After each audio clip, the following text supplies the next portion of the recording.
mă, tata! De la onor pentru frații lui și o supărție.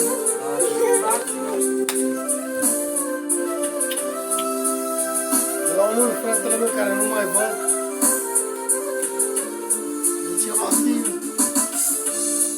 Doamne, pentru frații mei m-aș lupta cu cei mai răi. Frația noastră durează, dar pe respect se bazează.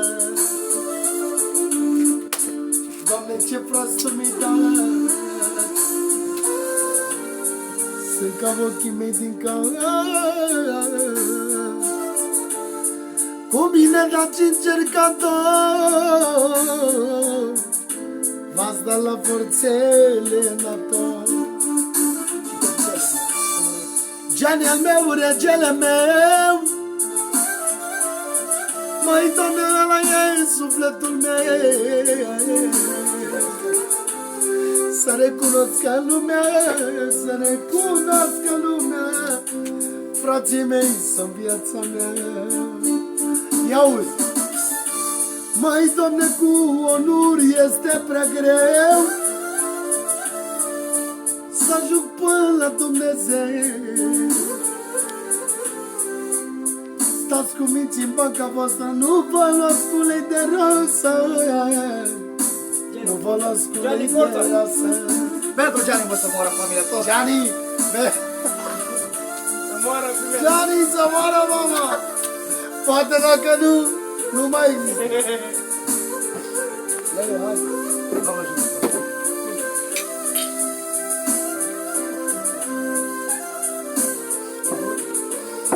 Bagă și pentru Daria. Ei! Pentru Daria, să moară. Nu, mă, Gianni.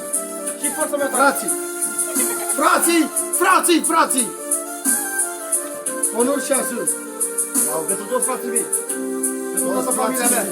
Familia onora mea. Doamne ajută, frate. Gianni, da? Da, da. Am zăpăcit dușmanii. Ce fădă cu dreapta Gianni. Of, Doamne, așa cum l-am învățat. E cu stânga calificat. S-a potoliți dușmanilor. Măi, Doamne, că sunt dispus ca să mor, dar dacă nu câștigați, de moarte voi o să dați. Îi vedea, văzut.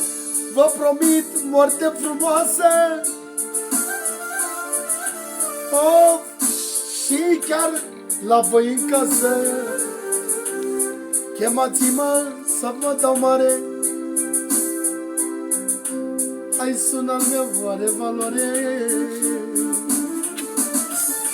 Mai, Doamne, pentru el mă ajut să mor. Onor al meu e campion. Dacă dă drumul la stânga, Doamne, vă omor fără suflare. Gata, stop.